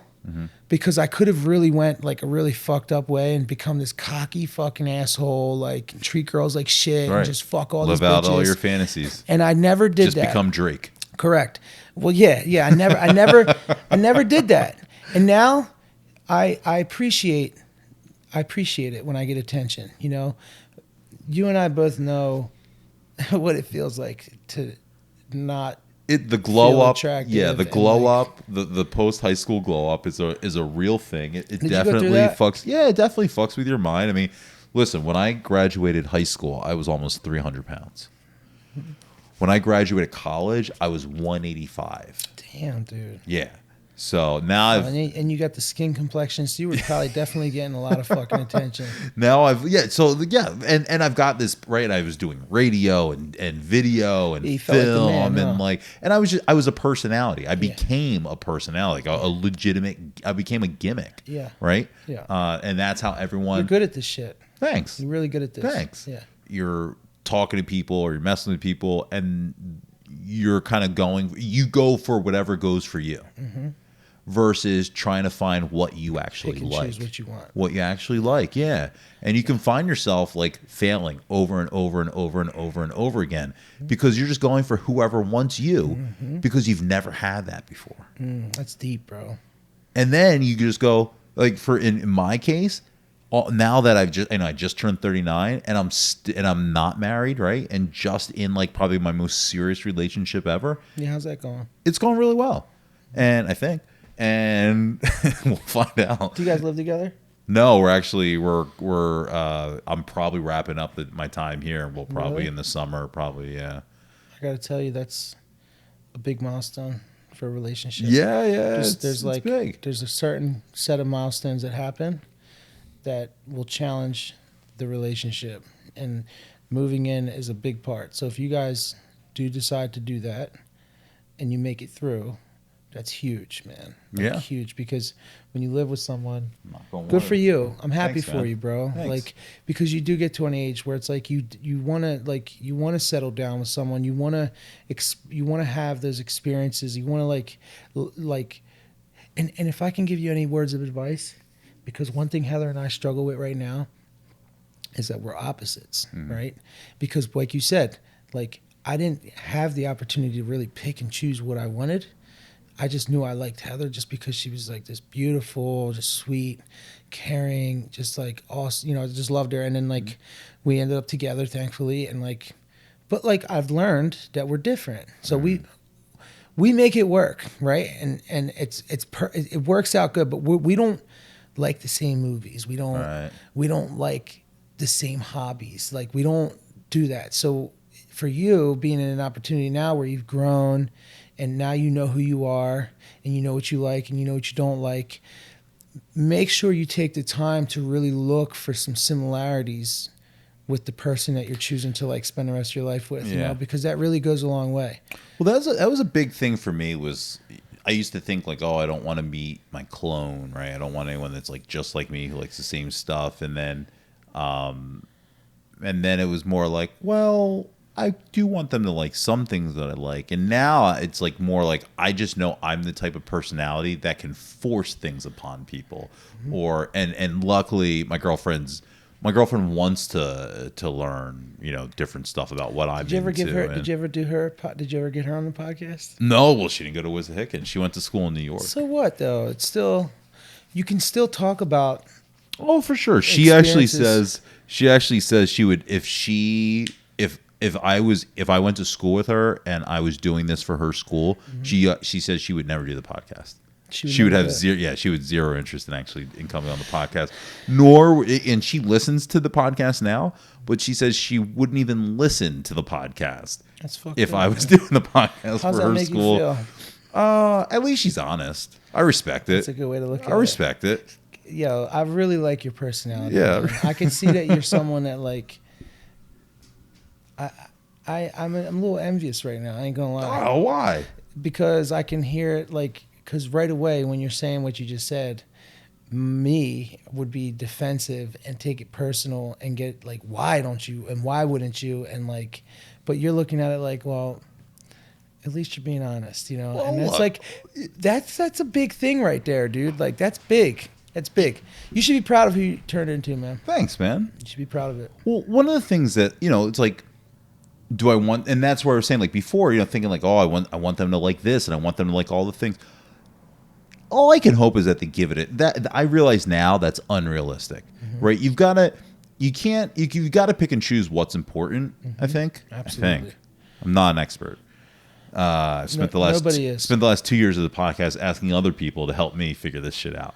But see, I would never think that about you, bro. Like the way you carry yourself, like you seem like someone that's got it figured out. Social media is a bitch, man. I'll say it twists reality. I mean, I'm not like struggling to figure things out, but I definitely struggle to achieve what I want to achieve. Right? I'm always looking for,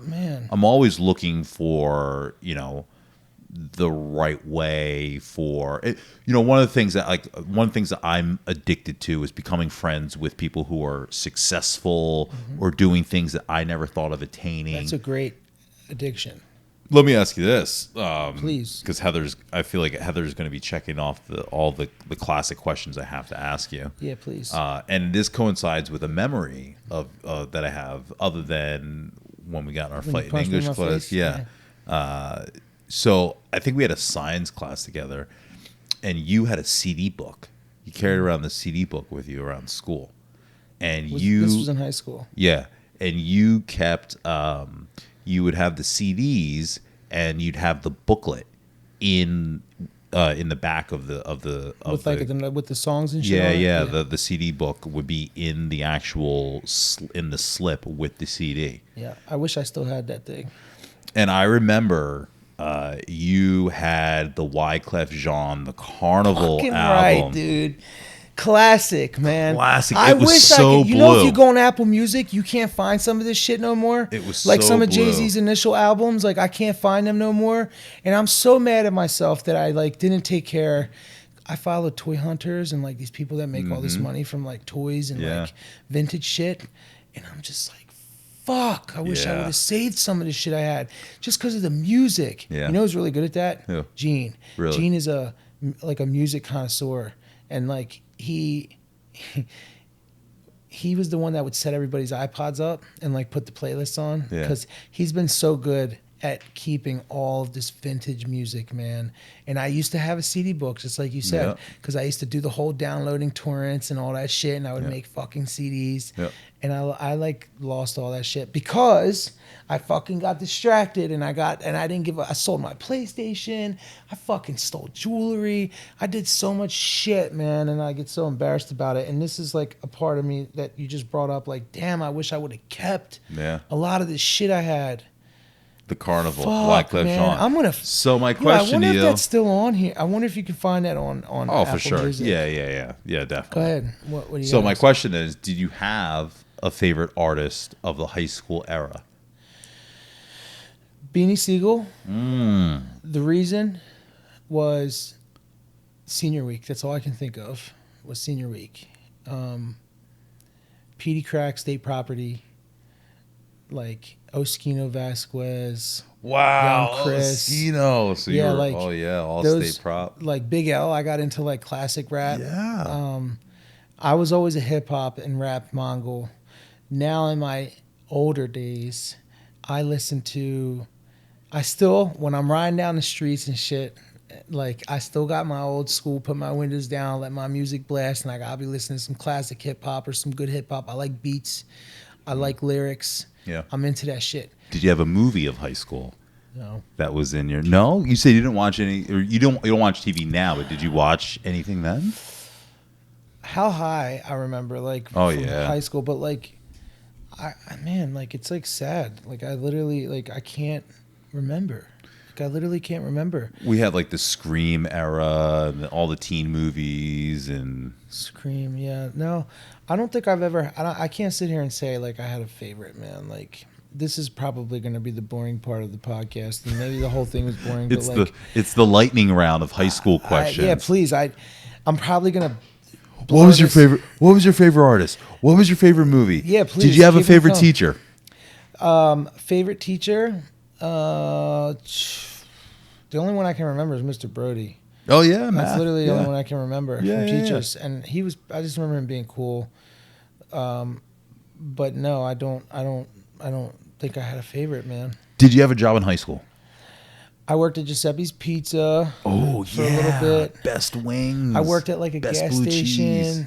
at like the corner of Butler Pike and Skipback Pike. There was like a gas station on the corner that I worked at. Oh, and Broadax. Yeah. There was two gas stations there. On the Yeah. corners, and I don't know how I got that job, but I was like a cashier for a little bit. I don't want to see it. I don't want to see it, dude. Well, I will look at it and I'll read your quote. You don't have to see it. Oh, I won't show you. The quote, please. I do want to see the picture. Oh man, I'm like. You do want to see it? Yeah, I do. Which one is this? This is graduate. This is 12th grade. This is graduating year.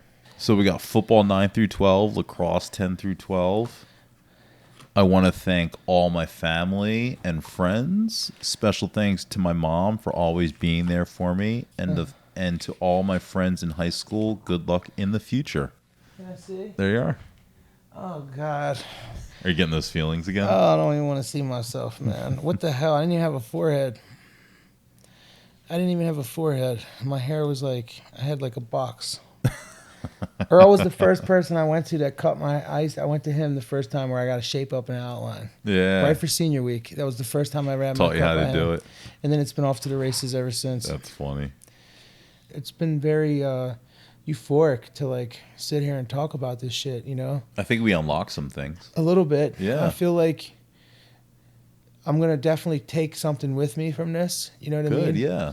And try to remind myself of like some of this history I have, you know? Yeah, and, like, it's not gone. It's your history too. It's not gone. Yeah. And what you said about the whole, you know, may not speak to people, but the memories are still there. That really sits with me well. You know? And I appreciate that, man, for you to say that, because I never thought of it that way, more in a sense, because I'm so focused on like the moment and like what happened, and not really realizing that of all the history and shit. So like, I appreciate you, dude.